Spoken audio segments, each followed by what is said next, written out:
नमस्कार दोस्तों, मेरा नाम है शेखर और स्वागत है आप सभी का हमारे YouTube channel Shekhar study point पर।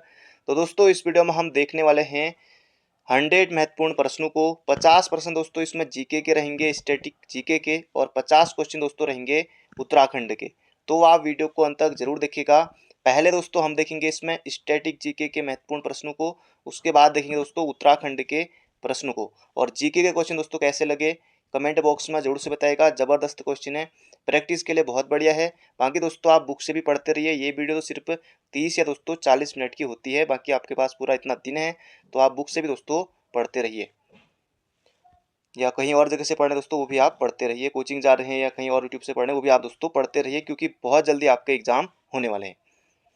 भारत में सर्वोच्च न्यायालय की स्थापना कब की गई? दोस्तों ये पहला प्रश्न है और इसका उत्तर आपने तब से सोच भी लिया होगा। तो इसका सही उत्तर होगा दोस्तों 1950 में भारत में सर्वोच्च न्यायालय की स्थापना की गई थी। 28 जनवरी 1950 को, 28 जनवरी 1950 को। अगला प्रश्न है, किस महाद्वीप को प्यासी भूमि का देश कहा जाता है? जबरदस्त क्वेश्चन दोस्तों, बन सकता है एग्जाम में, किसी भी एग्जाम बन सकता है। किस महाद्वीप को प्यासी भूमि का देश कहा जाता है दोस्तों? ये कहा जाता है ऑस्ट्रेलिया को। तो ऑप्शन नंबर दोस्तों बी होगा इसका बिल्कुल बिल्कुल सही उत्तर। बढ़ते हैं अगले प्रश्न की तरफ। बाकी सबसे बड़ा महाद्वीप दोस्तों एशिया आप सभी को पता है। इसका सही उत्तर हो जाएगा यहाँ पर ऑप्शन नंबर बी, अंध महाद्वीप, ये अफ्रीका, ये हो जाएगा ऑप्शन नंबर बी। अगला प्रश्न है, निम्न में से किस ट्रॉफी का संबंध बैडमिंटन से है? ये आपको बताना है। Uber cup, David cup, Nehru trophy या वेलिंगटन ट्रॉफी? दोस्तों ये ट्रॉफी है वेलिंगटन ट्रॉफी। तो इसका सही उत्तर होगा दोस्तों यहाँ पर हमारा Uber cup. Option number A हो जाएगा हमारा बिल्कुल सही उत्तर, उबेर कप। दोस्तों इसका संबंध बैडमिंटन से है, तो ये आपको बिल्कुल याद रखना है। वेलिंगटन ट्रॉफी दोस्तों नौकायन से। बढ़ते हैं अगले प्रश्न की तरफ। अगला प्रश्न दोस्तों, ये प्रश्न कई बार पूछा ही जाता है। जवाहरलाल नेहरू द्वारा 2 अक्टूबर 1959, ये डेट आपको बिल्कुल याद रखनी है। जवाहरलाल नेहरू द्वारा 2 अक्टूबर 1959 को पंचायती राज का प्रारंभ कहाँ हुआ? ये आपको दोस्तों बताना है। दोस्तों ये हुआ था नागौर में। ऑप्शन नंबर बी हो जाएगा दोस्तों नागौर, राजस्थान में दोस्तों 2 अक्टूबर 1959 को पंचायती राज का प्रारंभ दोस्तों हुआ था। बिल्कुल आपको याद रखना है, जबरदस्त क्वेश्चन है। अगला प्रश्न है, बहिष्कृत भारत पत्रिका से संबंधित थे? ये आपको दोस्तों बताना है। इसका सही उत्तर हो जाएगा बहिष्कृत भारत पत्रिका से संबंधित थे दोस्तों कौन? भीमराव अंबेडकर। तो बी आर अम्बेडकर इसका बिल्कुल बिल्कुल सही उत्तर है, आपको एग्जाम में बिल्कुल याद रखना है। तो बढ़ते हैं दोस्तों अगले प्रश्न की तरफ। तिलक ने दोस्तों कौन सी पत्रिका निकाली थी? ये आप कमेंट बॉक्स में बताइएगा, तिलक ने कौन सी पत्रिका निकाली थी करके। अगला प्रश्न है, भारत में न्यायिक संगठन की स्थापना की? तो ये आपको बताना है, जबरदस्त प्रश्न है ये। भारत में न्यायिक संगठन की स्थापना की कर्जन, मेयो या कार्नवालिस? तो इसका सही उत्तर हो जाएगा लॉर्ड कार्नवालिस ने भारत में न्यायिक संगठन की स्थापना की थी। बढ़ते हैं अगले प्रश्न की तरफ। क्वेश्चनों की संख्या दोस्तों ज्यादा है, सीधे प्रश्न और सीधे उत्तर। बढ़ते हैं अगले प्रश्न की तरफ। अगला प्रश्न दोस्तों, यहाँ पर आपको एक पक्षी अभ्यारण्य बताना है, जो कि है नल सरोवर पक्षी अभ्यारण्य। तो नल सरोवर पक्षी अभ्यारण्य दोस्तों ये कहाँ है? दोस्तों ये है गुजरात में। गुजरात में, बिल्कुल याद रखिएगा, ऑप्शन नंबर बी हो जाएगा इसका बिल्कुल बिल्कुल सटीक उत्तर। अगला प्रश्न है दोस्तों, ये ईयर वाला प्रश्न है और इसे जरूर से याद रखिएगा, बन सकता है, पूछा भी गया था अभी हाल ही में किसी एग्जाम में। इंटरनेशनल डोपिंग एजेंसी या वाडा भी इसे कहते हैं, की स्थापना कब हुई? तो इसका सही उत्तर दोस्तों 1999 में हुई थी। इंटरनेशनल डोपिंग एजेंसी या वाडा की स्थापना हुई थी 1999 में। अगला प्रश्न है, पंचवर्षीय योजनाओं को अनुमोदित करने वाली सर्वोच्च संस्था है? योजना आयोग, राष्ट्रीय विकास परिषद एनडीसी या संसद? तो इसका सही उत्तर दोस्तों राष्ट्रीय विकास परिषद यानी कि एनडीसी पंचवर्षीय योजना को अनुमोदित करने वाली सर्वोच्च संस्था है। बिल्कुल आपको याद रखना है, राष्ट्रीय विकास परिषद दोस्तों 1952 में इसकी स्थापना हुई थी, योजना आयोग 1950 में। इसका सही उत्तर हो जाएगा ऑप्शन नंबर बी। अगला प्रश्न है, लाल कुर्ती आंदोलन के नेता थे? कई बार दोस्तों ये प्रश्न पूछा जाता है। तो इसका सही उत्तर हो जाएगा खान अब्दुल गफ्फार खान, लाल कुर्ती आंदोलन के दोस्तों नेता थे। तो बिल्कुल बिल्कुल याद रखिएगा, एग्जाम में हो सकता है पूछ लिया जाए, लाल कुर्ती आंदोलन के नेता कौन थे? खान अब्दुल गफ्फार खान। अगला प्रश्न है, भारत में नीली क्रांति संबंधित है? दुग्ध क्रांति, दुग्ध उत्पादन दोस्तों श्वेत क्रांति, नीली क्रांति दोस्तों यहाँ पर पूछा गया है, इसका सूत्र हो जाएगा मछली उत्पादन से। मछली उत्पादन से दोस्तों संबंधित है नीली क्रांति। बिल्कुल आसान प्रश्न दोस्तों, इस तरह के क्वेश्चन आपको एग्जाम में देखने को मिलेंगे और आपको बिल्कुल सही करना होगा। अगला प्रश्न दोस्तों खेल से, यहाँ पर प्रश्न आ गया है, खेल से भी देखेंगे, करंट अफेयर से भी देखेंगे। हर रोज दोस्तों इस तरह से 50 क्वेश्चन रहेंगे आपके। डूरंड कप किस खेल से संबंधित है? बिल्कुल दोस्तों आसान प्रश्न है, कई बार आता है। तो फुटबॉल से दोस्तों संबंधित है डूरंड कप। तो डूरंड कप दोस्तों किससे संबंधित है? फुटबॉल से। ऑप्शन नंबर बी हो जाएगा इसका बिल्कुल बिल्कुल सही उत्तर। अगला प्रश्न है भारत में पिन कोड कब शुरू किया गया? तो पिन कोड दोस्तों ये किया गया था 1972 से। बिल्कुल याद रखिएगा, भारत में पिन कोड दोस्तों कब से शुरू किया गया था? 1972 से। अगला प्रश्न है भारत में पहले हस्तनिर्मित कश्मीरी कालीनों को क्यूआर कोड आधारित जीआर टैग प्रदान कर किस देश में भेजा गया? दोस्तों ये करंट अफेयर का प्रश्न है, महत्वपूर्ण प्रश्न है। भारत के पहले हस्तनिर्मित कश्मीरी कालीनों को क्यूआर कोड आधारित जीआई टैग प्रदान कर किस देश में भेजा गया? दोस्तों ये भेजा गया जर्मनी में। अमेरिका नहीं करना है दोस्तों, जर्मनी में ये भेजा गया। अगला प्रश्न है गणना और तुलना के लिए कंप्यूटर के किस भाग का प्रयोग किया जाता है? जबरदस्त क्वेश्चन है। Monitor, modem, ALU arithmetic logic unit या सीपीयू सेंट्रल प्रोसेसिंग यूनिट? दोस्तों इसका उत्तर हो जाएगा ALU arithmetic logic unit. Option number दोस्तों बी होगा इसका बिल्कुल सही उत्तर। आरबीआई निम्न में से किसके बदले मुद्रा निर्गमन करता है? तो विदेशी प्रतिभूति, स्वर्ण या और ऑप्शन सी है भारत सरकार की प्रतिभूति। तो इसका सही उत्तर हो जाएगा ऑप्शन नंबर डी। अगला प्रश्न है विश्व का सबसे बड़ा बालू निर्मित मरुभूमि क्षेत्र रब उल खाली मरुस्थल किस देश में स्थित है? जबरदस्त प्रश्न दोस्तों ये है रब उल खाली, दोस्तों ये है सऊदी अरब में। तो सऊदी अरब दोस्तों बिल्कुल याद रखना आपको। बढ़ते हैं अगले प्रश्न की तरफ। सऊदी अरब की राजधानी दोस्तों ये है रियाद। अगला प्रश्न है निम्न में से कौन प्रत्यक्ष कर का उदाहरण नहीं है? जबरदस्त प्रश्न है। प्रत्यक्ष कर का उदाहरण नहीं है। कृषि आय पर कर प्रत्यक्ष कर दोस्तों सीधे लगता है, ये प्रत्यक्ष कर का उदाहरण है। संपत्ति कर दोस्तों ये भी है। टोल कर दोस्तों ये भी है, सीधे लगता है दोस्तों, प्रत्यक्ष कर का उदाहरण है। इसका सही उत्तर होगा दोस्तों पेट्रोल पर कर, ये दोस्तों प्रत्यक्ष कर नहीं दोस्तों, ये अप्रत्यक्ष। अगला प्रश्न है सॉलिटर जनरल निम्न में से क्या होता है? राष्ट्रपति का, कानूनी अधिकारी, कानूनी सलाहकार या सरकारी अधिवक्ता या प्रशासनिक अधिकारी? जबरदस्त प्रश्न दोस्तों ये होता है सॉलिसिटर जनरल, दोस्तों ये होता है कानूनी सलाहकार। तो ऑप्शन नंबर सी हो जाएगा हमारा बिल्कुल बिल्कुल सही उत्तर। अगला प्रश्न है 42वें संविधान संशोधन द्वारा किस अनुच्छेद के माध्यम से श्रमिकों के प्रबंधन में भागीदारी सुनिश्चित की गई? दोस्तों ये की गई अनुच्छेद 43 के ए में। अनुच्छेद 43 के ए में बिल्कुल बिल्कुल आपको याद रखना है। बढ़ते हैं अगले प्रश्न की तरफ। अगला प्रश्न है यहाँ पर हमारा बंगाल की खाड़ी में अंत समुद्री कटक है, वह किस नाम से जानी जाती है? ये आपको दोस्तों यहाँ पर बताना रहेगा। कार्लसबर्ग कटक, लेगड्यूब कटक, नाइंजिटी ईस्ट कटक या मोजाम्बिक कटक? तो इसका सही उत्तर हो जाए दोस्तों नाइंडी east Cuttack. Option number B हो जाएगा इसका बिल्कुल सही उत्तर। अगला प्रश्न दोस्तों एक योजना पूछी गई है यहाँ पर, पीएम कौशल विकास योजना की शुरुआत हुई। पीएम प्रधानमंत्री कौशल विकास योजना की दोस्तों शुरुआत हुई थी 2015 में। अब 2015 के यहाँ पर दोस्तों तीन ऑप्शन है और इसका सही उत्तर हो जाएगा 15 जुलाई 2015 को प्रधानमंत्री कौशल विकास योजना की शुरुआत हुई थी। 1 मई 2016 से दोस्तों ये उज्ज्वला योजना शुरू हुई थी। तो ये होगा यहाँ पर हमारा ऑप्शन नंबर बी। अगला प्रश्न है निम्न में से कौन सी नदी पश्चिमी घाट से नहीं निकलती है? जबरदस्त प्रश्न दोस्तों, पश्चिमी घाट से कौन सी नदी नहीं निकलती है? गोदावरी निकलती है, कावेरी निकलती है, कबाम निकलती है दोस्तों। इसका सही उत्तर हो जाएगा ऑप्शन नंबर सी। पढ़ते हैं अगले प्रश्न की तरफ। अगला प्रश्न है संतारा प्रथा किस संप्रदाय से संबंधित है? ये आपको यहाँ पर बताना है। तो संतारा प्रथा दोस्तों ये है जैन से संबंधित है। ऑप्शन नंबर डी हो जाएगा इसका बिल्कुल बिल्कुल सटीक उत्तर। अगला प्रश्न है निम्न में से कौन एक संवैधानिक संस्था नहीं है? अब संविधान में दोस्तों जैसे वित्त आयोग अनुच्छेद दोस्तों 280 में वित्त आयोग है ना, निर्वाचन आयोग दोस्तों अनुच्छेद 324 में है, संघ लोक सेवा दोस्तों अनुच्छेद 315 में, यूपीएससी जो है दोस्तों इनके लिए अनुच्छेद है संविधान में है ना। तो नीति आयोग दोस्तों नहीं है। इसका उत्तर हो गया संवैधानिक संस्था नहीं है दोस्तों, ये जगह नीति आयोग नहीं है। तो बिल्कुल आपको याद रखना एग्जाम बन सकता है। नीति आयोग दोस्तों कब आया था? बिल्कुल याद रख लीजिएगा। नीति आयोग 1 जनवरी दोस्तों 2015 को नीति आयोग बना था, ये आपको याद रखना है।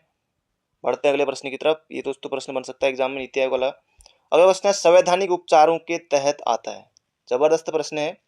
संवैधानिक उपचारों के अधिकार के तहत कानूनी अधिकार, मौलिक अधिकार, प्राकृतिक अधिकार है, इनमें से कोई नहीं। दोस्तों ये हो जाएगा मौलिक अधिकार आता है। मौलिक अधिकार के तहत आता है ऑप्शन नंबर बी। अगला प्रश्न है संयुक्त राष्ट्र संघ के चार्टर पर हस्ताक्षर हुए। जबरदस्त प्रश्न है दोस्तों ये, बिल्कुल बिल्कुल याद रखना आपको। संयुक्त राष्ट्र के चार्टर पर हस्ताक्षर हुए थे दोस्तों, ये हुए थे सैन फ्रांसिस्को सम्मेलन में 1995 की दोस्तों ये बात है, 16 जून 1995 को। ये आपको बिल्कुल याद रखना है, सैन फ्रांसिस्को सम्मेलन पूछा गया दोस्तों, ये प्रश्न एसएससी में पूछा गया था।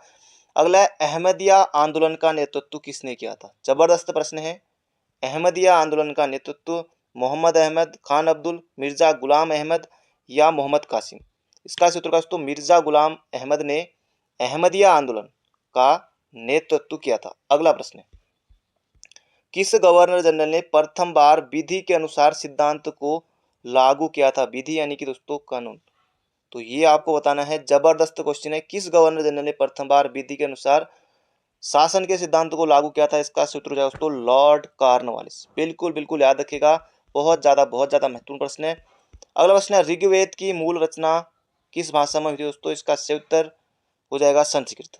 तो ऋग्वेद की मूल रचना दोस्तों ये हुई थी संस्कृत भाषा में हुई थी। अगला प्रश्न है भारतीय राष्ट्रीय कांग्रेस के किस अधिवेशन में कांग्रेस के मंच से पहली बार स्वराज शब्द का उच्चारण किया गया। बहुत ज्यादा महत्वपूर्ण प्रश्न दोस्तों स्वराज वाला, तो ये आपको बिल्कुल याद रखना है। जबरदस्त प्रश्न दोस्तों, ये हो जाएगा कलकत्ता अधिवेशन 1906 में। बिल्कुल याद रखिएगा, कलकत्ता अधिवेशन 1906 में स्वराज शब्द का उच्चारण पहली बार किया गया था। बिल्कुल याद रखिएगा। सूरत अधिवेशन 1907 में आता है, इसमें दोस्तों गरम दल और नरम दल दो बढ़ गए थे। इसका सही उत्तर हो जाएगा यहाँ पर हमारा ऑप्शन नंबर बी।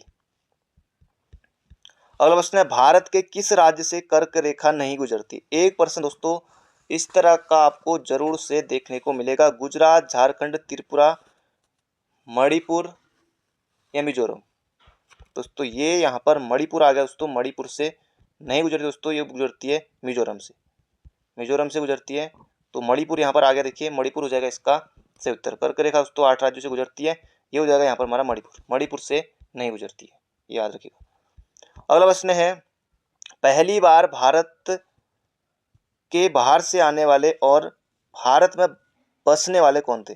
पहली बार भारत के बाहर से आने वाले और भारत में बसने वाले दोस्तों, ये पहली बार भारत के बाहर से आने वाले और भारत में बसने वाले दोस्तों कौन थे। इसका सही उत्तर होगा दोस्तों यहाँ पर आर। तो ये आपको दोस्तों करना है। पुर्तगाली दोस्तों पहले भारत में आए थे और लास्ट में गए थे, लेकिन यहाँ पर ये आपको करना है आर यहाँ पर, क्योंकि इस तरह से दोस्तों प्रश्न पूछा गया। पहली बार भारत के बाहर से आने वाले और भारत में बसने वाले दोस्तों आर्य थे। अगला प्रश्न है किस समिति के सिफारिश पर लीड बैंक की योजना शुरू हुई। बहुत ज्यादा महत्वपूर्ण दोस्तों इकोनॉमी का। इसका सही उत्तर होगा दोस्तों नॉरिमन समिति। नॉरिमन समिति के सिफारिश पर लीड बैंक की योजना की स्थापना हुई थी, शुरुआत हुई थी। अगला प्रश्न है बूटे की खान किस देश में स्थित है। ये आपको यहाँ पर बताना है। तो बूटे की खान दोस्तों यह है संयुक्त राज्य अमेरिका में। ऑप्शन नंबर डी हो जाएगा इसका बिल्कुल सही उत्तर। अगला प्रश्न है सांची का स्तूप किस शासक ने बनाया था। बिल्कुल आसान प्रश्न दोस्तों। सांची का स्तूप दोस्तों ये हो जाएगा अशोक ने बनाया था। ऑप्शन नंबर बी हो जाएगा इसका बिल्कुल सही उत्तर, सम्राट अशोक। अगला प्रश्न है राष्ट्रीय सुशासन दिवस मनाया जाता है, ये आपको यहाँ पर बताना रहेगा। तो सुशासन दिवस दोस्तों मनाया जाता है 25 दिसंबर को। ये आपको बिल्कुल याद रखना है। इस दिन दोस्तों जो अटल जी का जन्मदिन होता है दोस्तों वो यहाँ पर मनाया जाता है 25 दिसंबर को। तो ये आपको बिल्कुल याद रखना है। तो इसका सूत्र का ऑप्शन नंबर ए। और 26 नवंबर को दोस्तों संविधान दिवस और विधि दिवस मनाया जाता है। किसान दिवस 23 दिसंबर को। तो इसका सूत्र का ऑप्शन नंबर ए। अगला प्रश्न है उद्योगों के विकास तथा औद्योगिकरण की रणनीति किस योजना की अंग थी। जबरदस्त प्रश्न दोस्तों, योजना से प्रश्न पूछा गया दोस्तों। ये हुआ था दूसरी पंचवर्षीय योजना के दौरान दोस्तों उद्योग लगे थे। तो ये आपको बिल्कुल बिल्कुल याद रखना, हो सकता है पूछ लिया जाए। अगला प्रश्न है वर्ष 2011 की जनगणना के अनुसार दूसरा सबसे अधिक जनघनत्व वाला राज्य था। पहला था दोस्तों बिहार, दूसरा हो जाएगा दोस्तों पश्चिम बंगाल। तो इसका सही उत्तर हो जाएगा, क्योंकि यहाँ पर देखिए दूसरा पूछा है ना जनघनत्व दोस्तों, ये हो जाएगा दूसरा हो जाएगा पश्चिम बंगाल और पहला होता तो बिहार। तो इसका क्षेत्र होगा ऑप्शन नंबर बी। अगला प्रश्न है सिद्धांत शिरोमणि पुस्तक के लेखक हैं, ये आपको यहाँ पर बताना है। तो इसका क्षेत्र हो जाएगा भाष्यकर, कल्हड़ की राजतरंगिणी। तो इसका क्षेत्र होगा दोस्तों यहाँ पर हमारा भास्कराचार्य। अगला प्रश्न है भूकंप द्वारा सर्जित ऊर्जा की मात्रा किस नाम से जानी जाती है। जबरदस्त प्रश्न है, ये आपको यहाँ पर बताना है मैग्नीट्यूड, यूनिट, स्केल या फिर तरंग। तो इसका क्षेत्र दोस्तों मैग्नीट्यूड, ऑप्शन नंबर ए। अगला प्रश्न है दोस्तों झील यहाँ पर पूछी गई है, चपनाला झील स्थित है। चपनाला झील दोस्तों ये है भारत के असम राज्य में। तो ऑप्शन नंबर बी होगा इसका बिल्कुल सही उत्तर। चपनाला झील दोस्तों असम में है, बिल्कुल याद रखिएगा। अगला प्रश्न है किस नदी के प्रवाह क्षेत्र को rice bowl of South India, rice bowl of South India दोस्तों कहते हैं, ये आपको बताना दोस्तों। इसका क्षेत्र कावेरी, कावेरी को कहते हैं, बिल्कुल बिल्कुल याद रखिएगा, एग्जाम बन सकता है। बढ़ते हैं अगले प्रश्न की तरफ। अगला प्रश्न है ग्रीन पीस इंटरनेशनल का मुख्यालय दोस्तों ये है एम्स्टर्डम है। तो ये आपको बिल्कुल याद रखना है एम्स्टर्डम में दोस्तों ये है ग्रीन पीस इंटरनेशनल का मुख्यालय। अंतर्राष्ट्रीय ओलंपिक समिति दोस्तों ये है लुसाने में। तो ये जगह यहाँ पर हमारा ऑप्शन नंबर बी। अगला प्रश्न है यहाँ पर हमारा ग्रीन पीस वाला हो गया है। वनस्पति जलवायु का सही सूचक है यह कथन है। वनस्पति जलवायु का सही सूचक है यह कथन दोस्तों किसका है दोस्तों, ये आपको बताना है दोस्तों कोपेन का। अगला प्रश्न है निम्नलिखित देशों में से किसमें पंपास घास के मैदान स्थित। दोस्तों कोई ना कोई घास के मैदान जरूर आएंगे। पंपास दोस्तों ये हो जाएगा यहाँ पर हमारा पंपास। तो पंप की आवश्यकता दोस्तों अर्जेंट है, अर्जेंट पंप की आवश्यकता है दोस्तों, यह है अर्जेंटीना में है पंपास। तो ये हो जाएगा हमारा ऑप्शन नंबर बी, अर्जेंटीना में है पंपास, याद रखिएगा। अगला प्रश्न है किस नदी के मुहाने पर पक्षी के पंजे की आकृति वाला डेल्टा बनता है। जबरदस्त प्रश्न दोस्तों, ये बनता है मिसिसिपी नदी के मुहाने पर पक्षी के पंजे का, पक्षी का पंजा आपने देखा ही होगा, तो इस आकार का दोस्तों डेल्टा बनता है। अगला प्रश्न है भारत में हाथी परियोजना कब शुरू की गई। याद रखें दोस्तों हाल ही में पूछा गया था किसी एग्जाम में। तो हाथी परियोजना दोस्तों भारत में दोस्तों कब शुरू हुई थी, ये हुई थी 1992 में। बिल्कुल बिल्कुल आपको याद रखना है हाथी परियोजना 1992 में। अगला प्रश्न है सरकारी आयोग की संस्तुति किससे संबंधित है, ये आपको दोस्तों बताना है दोस्तों। ये हो जाएगा केंद्र राज्य संबंध से। बहुत ज्यादा महत्वपूर्ण है, याद रखिएगा। अगला प्रश्न है भारत के संविधान के किस भाग में हम नागरिकता से संबंधित प्रावधानों को पाते हैं। भाग 2 में है दोस्तों नागरिकता से संबंधित प्रावधान। भाग 2 अनुच्छेद 5 से लेकर दोस्तों 11, ये भी आपको बिल्कुल याद रखना है। तो भाग 2 वाला ऑप्शन हो जाएगा ऑप्शन नंबर बी। तो दोस्तों ये तो रहे हमारे जीके के प्रश्न, स्टैटिक जीके के प्रश्न। अब हम देख लेते हैं उत्तराखंड के महत्वपूर्ण प्रश्नों को। पहला प्रश्न है यहाँ पर हमारा वैदिक इकोलॉजी पुस्तक है। वैदिक इकोलॉजी पुस्तक दोस्तों ये है वंदना शिवा की। तो ऑप्शन नंबर दोस्तों ये हो जाएगा इसका बिल्कुल सही उत्तर। हिमालय दिवस पुस्तक है अनिल प्रकाश जोशी की। बढ़ते हैं अगले प्रश्न की तरफ। अगला प्रश्न है उत्तराखंड अल्पसंख्यक कल्याण एवं वक्फ विकास निगम की स्थापना कब हुई। बहुत ज्यादा महत्वपूर्ण प्रश्न दोस्तों। अगर आपने ये प्रश्न बुक में पढ़ा है तभी आप इसका सही उत्तर कर पाएंगे। तो इसका सही उत्तर हो जाएगा 2005 में। 2005 में उत्तराखंड अल्पसंख्यक कल्याण एवं वक्फ विकास निगम की स्थापना हुई थी। बिल्कुल बिल्कुल आपको याद रखना है, एग्जाम में पूछा जा सकता है। अगला प्रश्न है भूतू की बारात उपन्यास के रचनाकार हैं। दोस्तों ये हैं कौन, भूतू की बारात उपन्यास के रचनाकार। इसका सही उत्तर हो जाएगा यहाँ पर हमारा option number A, Ilachand Joshi. Ilachand Joshi दोस्तों मनोवैज्ञानिक उपन्यासकार हैं। बिल्कुल आपको याद रखना है। भूतू की बारात दोस्तों इनका उपन्यास है, याद रखेगा, एग्जाम में बन सकता है। इनका जन्म दोस्तों अल्मोड़ा में होता है, ये भी याद रखना, 1902 में। अगला प्रश्न है बाकी मंगेश डबराल, बीरेन डंगवाल, लीलाधर जगुड़ी, इनके बारे में भी हम आगे को देखते रहेंगे। अगला प्रश्न है राज्य की पहली इलेक्ट्रिक बस सेवा कहां से कहां तक चली। राज्य की पहली इलेक्ट्रिक बस कहां से कहां तक चली दोस्तों, ये आपको यहाँ पर बताना है। तो इसका सही उत्तर दोस्तों ये चली थी देहरादून में। देहरादून से हरिद्वार तो दोस्तों दूर हो जाएगा। देहरादून से दोस्तों मसूरी के बीच चली थी। तो ऑप्शन नंबर बी हो जाएगा इसका बिल्कुल सही उत्तर। अगला प्रश्न है योग विषय को पाठ्यक्रम में शामिल करने वाला। दोस्तों एक करंट अफेयर का प्रश्न है। योग विषय को पाठ्यक्रम में शामिल करने वाला देश का पहला विश्वविद्यालय बनने का गौरव मिला। दोस्तों ये किसे मिला, ये मिला दोस्तों हमारे कुमाऊं विश्वविद्यालय को। तो इसका सही उत्तर हो जाएगा यहाँ पर हमारा कुमाऊं विश्वविद्यालय के, ऑप्शन नंबर ए। अगला प्रश्न है, पंडित दीनदयाल उपाध्याय सहकारिता किसान कल्याण योजना का शुभारंभ पीठ सेन से कब हुआ? दोस्तों ये भी आप करंट अफेयर का 2-3 साल पहले आप मान सकते हैं। चलो वैसे याद रख लीजिए, बन सकता है 2-3 साल पहले का ये दोस्तों ये प्रश्न है। दोस्तों ये हुआ था 1 अक्टूबर 2017 को। पंडित दीनदयाल उपाध्याय सहकारिता किसान कल्याण योजना दोस्तों ये 1 अक्टूबर 2017 में आई थी। अगला प्रश्न है दोस्तों, यहाँ पर आपको बताना है कौन सी पुस्तक शेर सिंह पांगती द्वारा नहीं लिखी गई? ये आपको दोस्तों बताना है। जबरदस्त प्रश्न है। मध्य हिमालय के भूटिया, ये दोस्तों शेर सिंह पांगती की पुस्तक है। जोहार के स्वर, ये भी शेर सिंह पांगती की है। मुंशियारी और लोक साहित्य दोस्तों, क्योंकि ये भी वहीं से थे पिथौरागढ़ से, शेर सिंह पांगती दोस्तों ये भी इन्हीं का है। मध्य हिमालय की खस दोस्तों ये है शर्मा की, यानी कि डी शर्मा की है। तो इसका सही उत्तर हो जाएगा ऑप्शन नंबर सी। अगला प्रश्न है दोस्तों, ये भी इसे भी आप जो परीक्षा वाणी के पीछे दोस्तों जो समसामयिकी दी हुई ना, उसमें दोस्तों ये प्रश्न आपको मिल जाएगा और जबरदस्त प्रश्न है, बिल्कुल आपको याद रखना है। राज्य सरकार ने कब राज्य में गरीब कल्याण वर्ष के रूप में मनाने का निर्णय लिया? जबरदस्त प्रश्न दोस्तों बन सकता है। तो याद रखिएगा 2017 से लेकर 2020 को दोस्तों उत्तराखंड सरकार ने गरीब कल्याण वर्ष के रूप में मनाने का दोस्तों उस समय ये मनाया गया था, उस समय मनाया गया था। अगला प्रश्न है, निम्न में से कौन सा अल्मोड़ा का नाम नहीं है? राम क्षेत्र दोस्तों अल्मोड़ा को कहा जाता है, बिल्कुल सही है। अलमपुर आलमनगर दोस्तों अल्मोड़ा के लिए, राजपुर दोस्तों ये भी अल्मोड़ा के लिए, ये भी आपको बिल्कुल याद रखना है। तो इसका सही उत्तर दोस्तों चंपानौला, चंपानौला भी दोस्तों अल्मोड़ा में ही है, अल्मोड़ा में एक जगह है और ये दोस्तों इसके लिए वैसे जगह है, लेकिन ये आपको याद रखना ऑप्शन नंबर डी। बाकी ये नाम दोस्तों अल्मोड़ा के लिए प्रयुक्त होते हैं। अगला प्रश्न है, किसे कुमाऊं की सांस्कृतिक राजधानी कहा जाता है? दोस्तों ये भी कहा जाता है अल्मोड़ा को।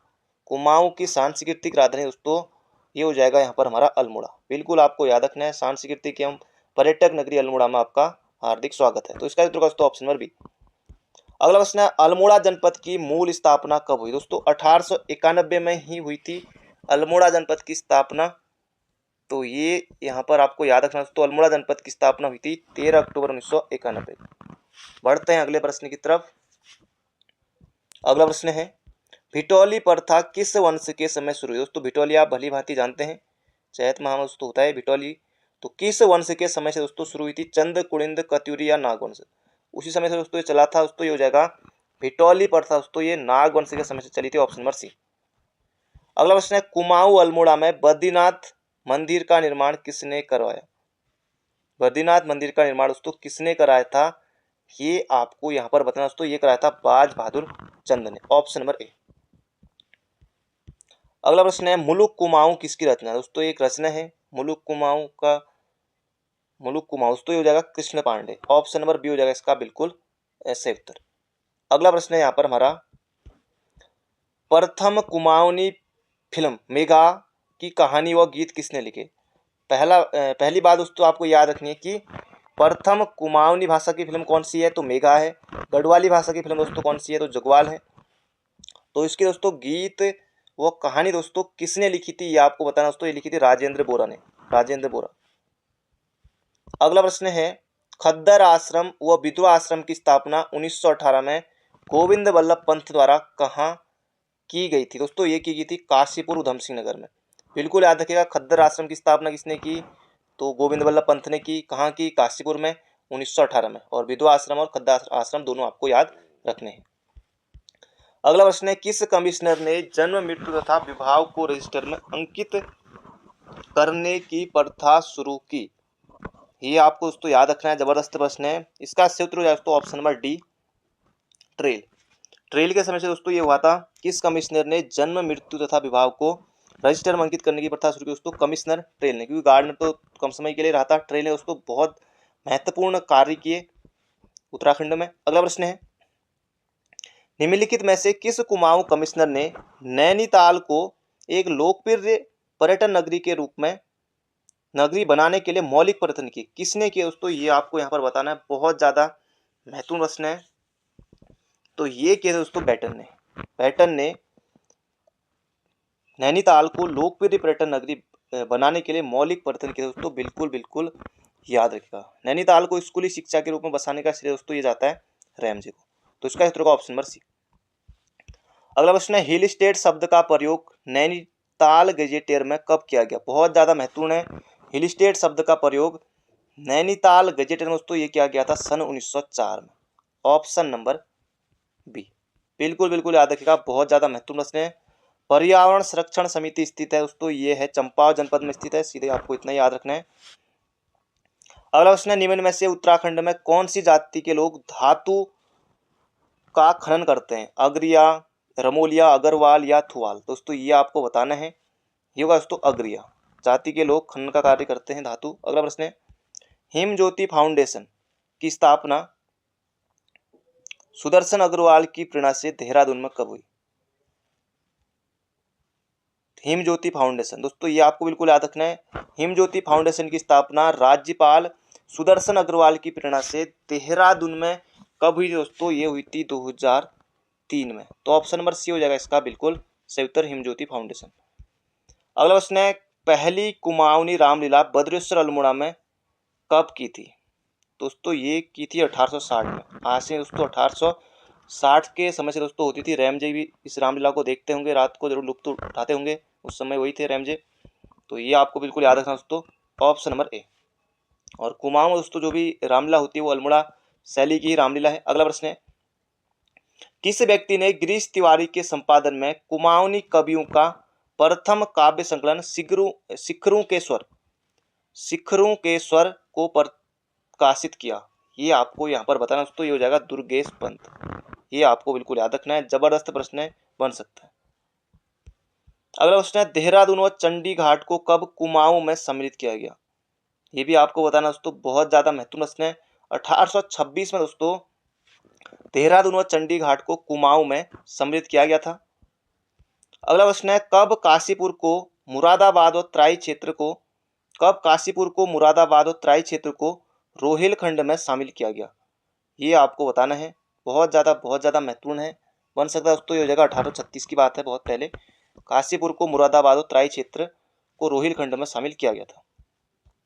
अगला प्रश्न है, कब कर्नल गोपाल के कार्यकाल में दास प्रथा का अंत हुआ? ये आपको यहाँ पर बताना है। इसका क्षेत्र का दोस्तों 1838 में। ऑप्शन नंबर बी, 1838 में दास प्रथा का दोस्तों अंत हुआ था। कमिश्नर थे दोस्तों उस समय कौन? गोबान। अगला प्रश्न है, दिव्य प्रथा का अंत किस कमिश्नर के समय हुआ? तो ये हुआ दोस्तों गोबान के समय हुआ था दिव्य प्रथा का अंत भी। अगला, गुमानी पंथ ने अपने छंदों में किस कमिश्नर की प्रशंसा की? दोस्तों ये की टॉम लूसिंगटन की। तो लूसिंगटन का नाम आपको दोस्तों बिल्कुल याद रखना आ सकता है एग्जाम में। स्टैटिकल स्केच ऑफ कुमाऊं दोस्तों ये ट्रेल की रचना है, ये भी याद रखिएगा। तो ये लूसिंगटन ने की थी, ऑप्शन नंबर ए। अगला प्रश्न है, देवप्रयाग के क्षेत्रपाल मंदिर के द्वार पर मिला शिलालेख किस शासक का? बहुत ज्यादा महत्वपूर्ण दोस्तों। देवप्रयाग के क्षेत्रपाल मंदिर के द्वार पर मिला शिलालेख किस शासक का है? दोस्तों ये है सहजपाल का।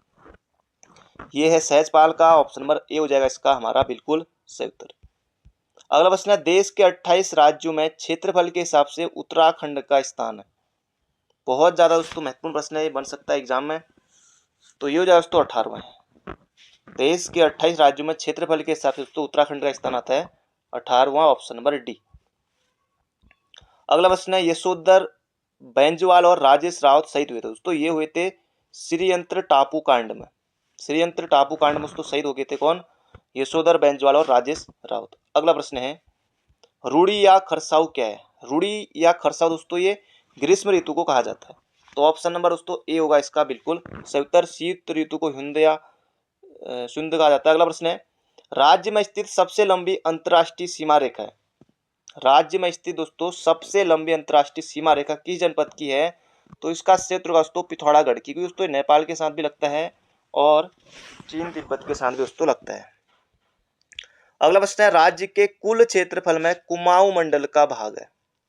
तो कुमाऊं मंडल का भाग दोस्तों कुल क्षेत्रफल में कितना दोस्तों? यह है 39.33%। बाकी जो बचा दोस्तों वो हो जाएगा गढ़वाल मंडल का।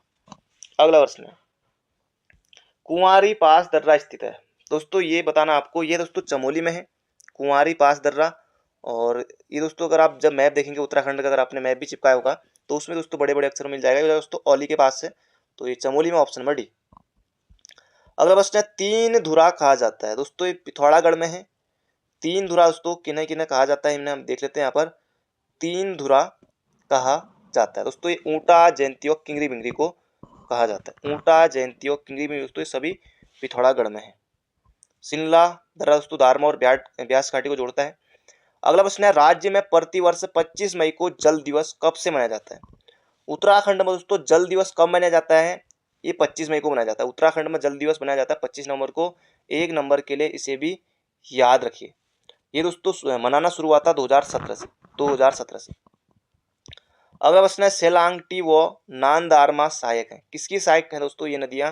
परीक्षा में दोस्तों प्रश्न आपको मिल जाएगा दोस्तों, ये हैं पूर्वी धौलीगंगा की सहायक हैं। सेलायांगटी व नांदारमा दोस्तों ये पूर्वी धौलीगंगा की सहायक हैं, ऑप्शन नंबर बी। अगला प्रश्न है, गोविंद घाट चमोली में संगम होता है। जबरदस्त ऑप्शन भी दोस्तों यहाँ पर आपको देखने को यहाँ पर मिलेंगे। अलकनंदा और ऋषिगंगा का, अलकनंदा और हेमगंगा, अलकनंदा और लक्ष्मण गंगा। दोस्तों ये हो जाएगा अलकनंदा और हेमगंगा का भी होता है और अलकनंदा और लक्ष्मण गंगा का भी दोस्तों होता है, ये हो जाएगा ऑप्शन नंबर डी। अगला प्रश्न है, मानव वन्य जीव संघर्ष रोकथाम योजना शुरू हुई उत्तराखंड में कब? बहुत ज्यादा महत्वपूर्ण प्रश्न दोस्तों, ये प्रश्न बहुत परीक्षा में मिल जाएगा और बाकी प्रैक्टिस के लिए आपको यहाँ पर बिल्कुल याद रखना है।